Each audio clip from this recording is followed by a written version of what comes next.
Regarding the major signs, we spoke about the coming of Imam Mahdi and briefly mentioned certain aspects and elements related to Dajjal. Amongst the fitan or trials ever sent to mankind, the most severe trial is that of the Dajjal. He's an impostor. All of the Anbiya alayhimus salam, all of the prophets, they warned their aqwam and their nations about Dajjal. Rasulullah sallallahu alayhi wasallam in many ahadith spoke about the Dajjal relating to the Ashratu Sa'a, some of the major signs of the Day of Judgment. We went over some of the abilities and the type of power that Dajjal will wield. Allah subhanahu wa ta'ala will give Dajjal this type of power as a test for the believers or the mu'mineen. We went over two major ones yesterday. That Dajjal, he will carry with him that which is paradise and is hell. But in reality, his paradise will actually take people to Jahannam, to the real hellfire. And his fire will actually take people to paradise when the believers or mu'mineen will not believe in him. Spoke about the details of virtual reality, the advancements in technology that are going on. The second quality we already spoke about is the power that Dajjal will have over the weather. There has been a major effort in the field of science to try and control weather and weather manipulation, and even to weaponize various weather anomalies. In various formats, the science community has tried to control weather using various types of frequencies. One of the very famous projects was the HAARP project, HAARP, the Hyperactive Auroral Research Project. The original plans for this type of project were started by a famous scientist, Nikola Tesla. Back in the early 1900s when he saw the Aurora Borealis. We already went over the details of this. It is also mentioned that Dajjal, he will have a mountain of bread and a mountain of meat, which in reality means that he will control the food and water systems of the world. And whoever will not believe in Dajjal, they will be made to starve. They will not be given any kind of sustenance for their survival. When Rasulullah sallallahu alayhi wasallam mentioned this to the Sahaba radiyallahu anhum, they became very worried. So then Rasulullah sallallahu alayhi wasallam told the Sahaba that as for the believers, their sustenance will come that will be very similar to the sustenance of those that are in heaven. Meaning the sustenance of those in heaven will suffice for those on earth at that time. And the sustenance of the malaika, the angels in heaven, is the dhikr of Allah subhanahu wa ta'ala, and the wahi, the kalam of Allah, the Quran.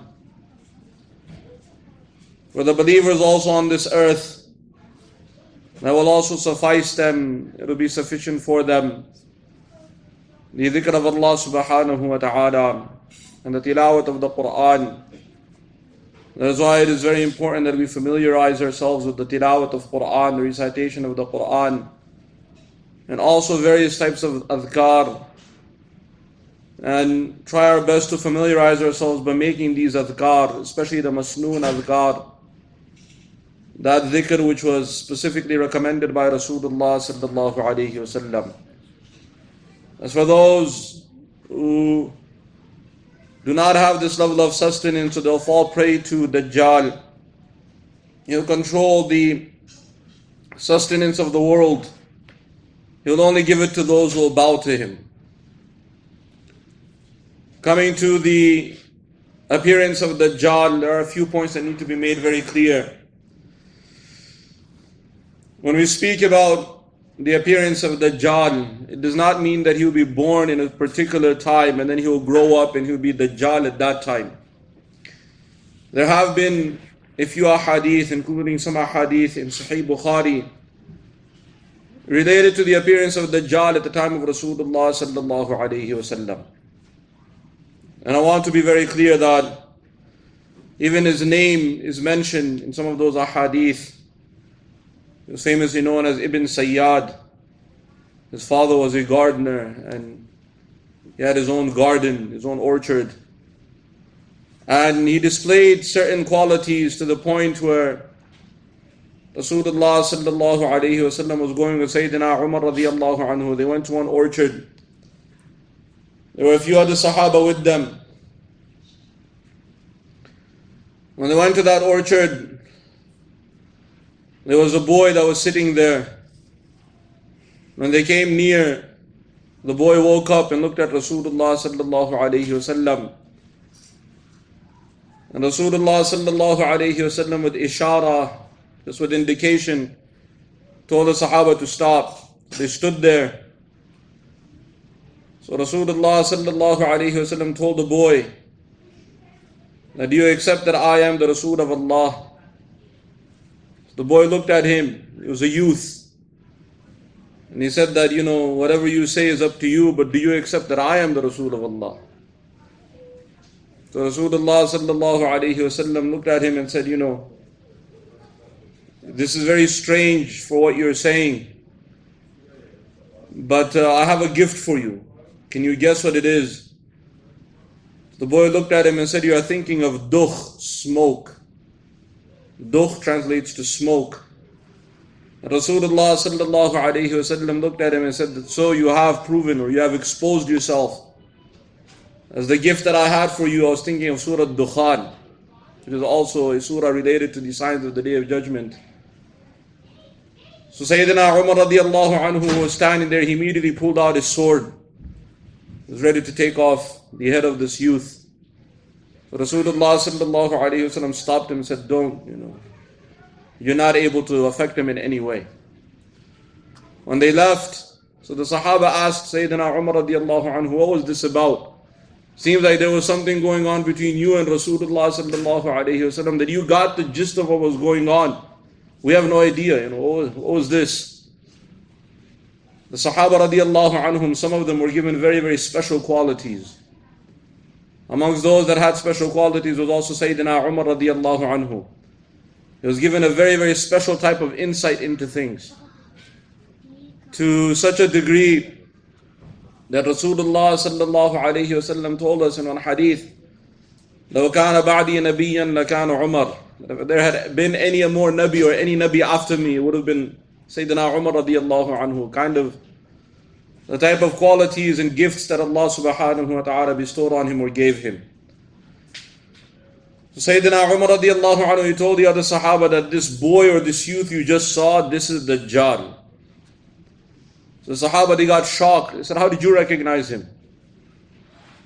So Sayyidina Umar radiallahu anhu said, did you not notice when we came near him, he was mumbling something in his sleep? And his mother woke him up before we could come near him. And that is why Rasulullah sallallahu alayhi wasallam even said to the mother that you should not have woken him up. Maybe we could have heard what he was saying. But all of the qualities appear on him. Later on, many of the Sahaba radiallahu anhum, they used to stay away from Ibn Sayyad. And it came a time where there were many of those who were expert amongst the Sahaba who used to claim that he is the Dajjal. At the time of Sayyidina Umar radiallahu anhu, when the Sahaba were fighting the Persians, Ibn Sayyad also joined the army. It is said that in one of the battles, this was also before the time of Sayyidina Umar radiallahu anhu, after this incident of Sahih Bukhari, that is mentioned in Sahih Bukhari, where they recognize that this may be Dajjal, there were many, many other incidents that almost proved that he was Dajjal. But later on, he went into one of the valleys of between two narrow neighborhoods. He had gone on a trip to Persia, and there in Persia he went into one of the valleys and he disappeared. Nobody saw him after that. It is reported later on that Rasulullah sallallahu alayhi wasallam, he invited the Sahaba radiallahu anhum to the Masjid. And when they all came to the Masjid, there was one person there who accepted Islam. Later on became a very famous Sahabi, Tamim ad-Dari radiallahu anhu. So he told the Sahaba radiallahu anhum, Rasulullah sallallahu alayhi wasallam gathered the Sahaba and he told them that this man, he has a message for you. He gave me a message, but he also has a message for you, and many of the things that I've told you, he'll confirm it. So he told Rasulullah sallallahu alayhi wasallam, told Tamim ad-Dari radiallahu anhu, narrate to them your story. So he told them his story that I was in Sham. That time Sham, Syria, was a very, very vast locality. It was more than the country of Syria today. And he said there, me and a group of my friends, 12 of us, we boarded a ship. And Tamim ad-Dari radiallahu anhu, before accepting Islam, he was a Christian priest. And he said the 12 of my friends, many of us were very, very knowledgeable people in Christianity. We had very, very deep knowledge. He said we boarded our ship, we were going and a storm hit us. In the midst of that storm, we all felt that we had been killed by the storm and the waves. So we were thrown on an island and we have no idea where this was or where we were. But what was clear was that we weren't anywhere that we could have recognized. We all checked ourselves, made sure we were okay. And we started roaming around the island to see where we were. And there was a kind of strange creature that came in front of us. So we captured this creature, and when we captured the creature started talking to us, and we all became afraid. Because this creature had so much hair on him, we could not tell the front from its back. It was some kind of strange animal we had never seen. But he was talking language, he was speaking to us. He said, let me go. If you don't, you're going to regret it. So we all looked at each other and we jumped back. We were like, this thing is some human, he can speak. So the creature said that you seem startled. Seems like I've amazed you. But if you think I'm amazing, my master is waiting in the monastery. Go there. Something more amazing he'll tell you. They said we went to the monastery. There we found a huge man. He was chained. He had certain chains on him. He was sitting there. So he came and he asked us, who are you? We presented ourselves. So we asked him, who are you? He said, I'll be the one asking the questions. Just answer my questions. He said, in Medina, are there dates? I said, yes. So this man, he said that time is coming, there'll be no dates. They said, we got surprised. What is he talking about? There's so much dates in Medina. He said, does the Euphrates still have water in it? He said, yes, the Euphrates River is full of water. He said, time is coming, there'll be no water in the Euphrates. So he said, we became surprised at how does he know this? He said, he finally asked us, he said, is there a man who was in Makkah, who claimed to be a Nabi of Allah, and then he migrated to Medina, and he has appeared? He said, yes, we've heard of him. He said, this man, he said that, well, a time is coming, very near now, that these chains will be taken off of me. I am the Dajjal. And he said that when I am freed, then I'll be a test for humanity. So he said that we asked him that, are you going to keep us prisoners here? He said, no, I have no use for you. I just wanted to know how far we were, as far as the information you gave me. They said when we left that monastery, we were all shaken. What did we see? And we tried our best to make our own boat. We made our own means and we got off the island. We have no idea how we found our way back in the ocean. And we ended up coming back to land. He said, one of the things I made as a promise to myself that I would come and accept Islam and present to you this information. And that this was the kind of information that man or that Dajjal he gave me. So based on this hadith and a few other hadith very similar to this, A similar incident happened at the time of Sayyidina Umar radiallahu anhu. It happened with Sayyidina Abu Hurairah radiallahu anhu. That he went into one area after the war with the Persians, and similar thing happened to him. He got lost at sea. Somehow he also ended up on some island, and similar story he also narrated. What is clear is that Dajjal, wherever he is, he's not in this realm.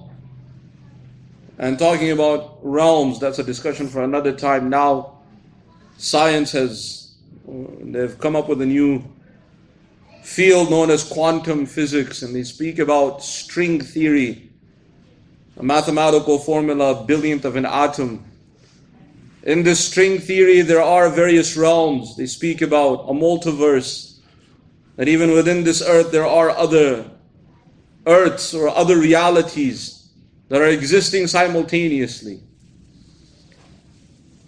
Just remember that the Quran has spoken about this 1400 years ago. So though the quantum physics is a new field, we know about the jinn. They live in a different realm. Allah subhanahu wa ta'ala tells us about shaitan, that kana min al-jinn, he is from the jinn. In the other ayah in the Quran, we're told, إِنَّهُ يَرَاكُمْ هُوَ وَقَبِيلُهُ مِنْ حَيْثُ لَا تَرَوْنَهُمْ. The shaitan and his qabila, his people or his tribe or his nation, they can see you from a place you cannot see them. Talking about various realms. The Ya'juj and Ma'juj, they're in another realm, and those are other signs of the Day of Judgment. Malaika have their own realm. So within our world, we have various realms. Also, it is clear that time works differently in different realms. So Dajjal, when he will appear as a young, strong man. He will not appear as some old man, even though he's been there for so long. But he will appear coming out of one of those realms. And he is also in a different realm. This is why those Sahaba who narrate meeting him always ended up meeting him when they got lost at sea and ended up somewhere where they had no idea where they were. And there are many other hadith very similar to this. It is said that when Dajjal will appear, he will stay on earth for 40 days. The hadith of Rasulullah sallallahu alayhi wasallam tells us that those 40 days, the first day that he will be on earth will be 1 year long. The second day that he will be on earth will be 1 month long. The third day that he will be on earth will be 1 week long. And the remaining 37 days that are left will be regular days. So the Sahaba radiallahu anhum, they thought this may have been a metaphorical meaning. So they asked Rasulullah sallallahu alayhi wasallam, how will we pray salah on that 1 year long day? So Rasulullah sallallahu alayhi wasallam told them that estimate and pray, meaning take account and pray salah. Which means the time of Fajr will come, and it will be so long you'll be able to pray 360 Fajr salah. In the lunar calendar we have 360 days, not 365. So you pray 360 Fajr salah. Time of Dhuhr will come, you pray 360 Dhuhr salah. Then the time will be moving very, very slow. And so on and so forth. It is said that during this time, when the Dajjal will appear, he will cover the world. At first he will claim to be a prophet. Then he will claim to be a mystical being, some angel. Then he will claim to be Rabb, or he'll claim to be Ilah, the people's God. And he'll tell the people to worship him. Coming to the aspect of time, and more specifically, the alteration of time. There are a few scientific theories, some of them have almost been proven as fact, related to the effect of gravitational forces against various planetary systems within even our galaxy. There are billions of galaxies. According to scientists, there are 50 billion galaxies. I don't know which of their grandfathers managed to count that many galaxies. But this galaxy that we are in, it is a spiral galaxy known as the Milky Way galaxy. This galaxy itself has 3 supernova stars. It has many, many massive stars. But in the category of stars, when you get into the very massive stars, some of the most massive stars, the titans of the stars, the supernova stars, there are 3 of them that move in a specific pattern. And anytime these three stars have ever lined up, any planetary system that they have lined up us against, they have frozen the planets in that system. And some of the calculations that have come out from the scientific community is that some of those planets have been frozen for a very, very long time. They don't move. They stop their movement because of the gravitational pull of these three stars. And when these stars or these planets do stop, they said that movement does come back to them after about a year, and they slowly start to rotate again. And this has been proven as a fact because these stars are moving throughout the galaxy, affecting various planets. And they're predicting that a time will come. Science now has a theory that time is coming where these three stars will line up towards Earth, or they'll line up in front of the sun, and all of the planets that are affected by our sun, this solar system, all of them will freeze, including this Earth. I'm telling you what science says. Science is saying now that the Earth will freeze for 1 year, then it'll start moving in the second day. It'll seem like one day will be 1 year long. Then when the Earth will start, when these supernova stars will move, the Earth will start picking up its movement, so there'll be a day that'll be 1 month long, another day that'll be 1 week long, and then we'll go back to our normal days.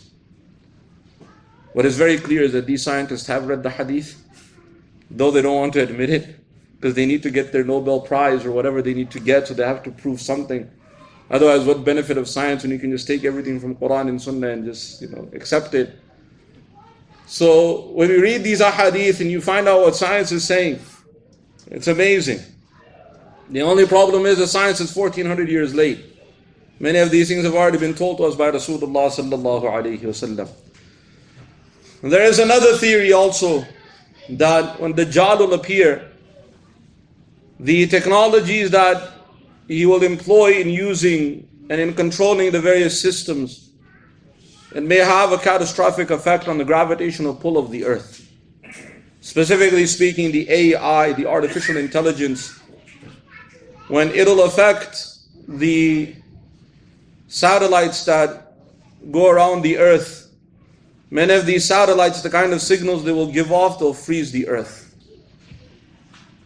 And again, we have yet to see those technologies and what kind of effect and impact they have. So this is also one of the possibilities of how Dajjal will come and the Earth will be affected.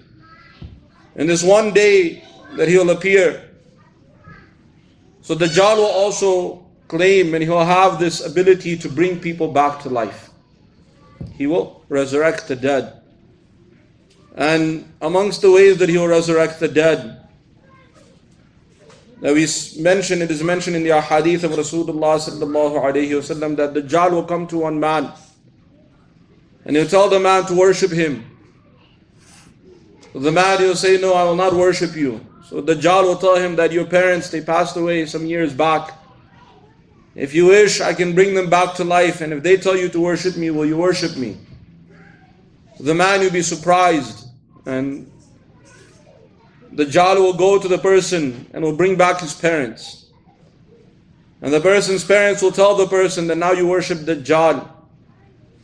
And the whole, it's mentioned that the Qabila or the whole village, that whole area will worship Dajjal because of this power that he will display. There is extensive research in two very major fields coming to how this will happen. The hadith of Rasulullah sallallahu alayhi wasallam mentioned this phenomena. That Dajjal will have this effect and impact to resurrect those that have passed away or those that have died. There is extensive research done in stem cells. It is a very recent field that medical science is now exploring new horizons, for lack of better words.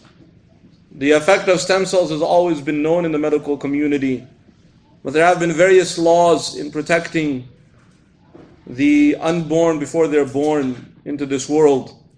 So there has been very extensive now research in these new horizons. Medical sciences, because of this effect of stem cell research, they found quite some amazing proportions or effects that it has.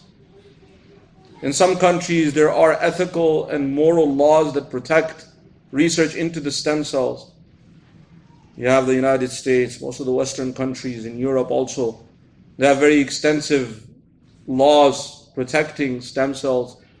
So research into stem cells is not allowed. But there are other countries all the way in the East where it's open season when it comes to that kind of research. So you have China, you have Russia, you have other countries that are doing very extensive research in the effects of stem cells. Before a human being is born into this world, Allah subhanahu wa ta'ala has created a system inside the womb of the mother that protects this newborn child before the child comes into this world and makes sure that this child is developed completely. And even if there are some deficiencies in the mother, certain weaknesses or certain organs in the human body, in the body of the mother, if those organs are not functioning at full capacity, so Allah subhanahu wa ta'ala has created a system to protect this unborn before we're born into this world. And that system repairs any kind of damage to organs. This is known as a very famous medical system. And the system that is used, that Allah subhanahu wa ta'ala has created inside the womb of the mother, those are called stem cells. That is why in the West, there's a very controversial issue in medical science, because there are a lot of ethical and moral dilemmas with affecting that stem cell or doing any kind of research into it.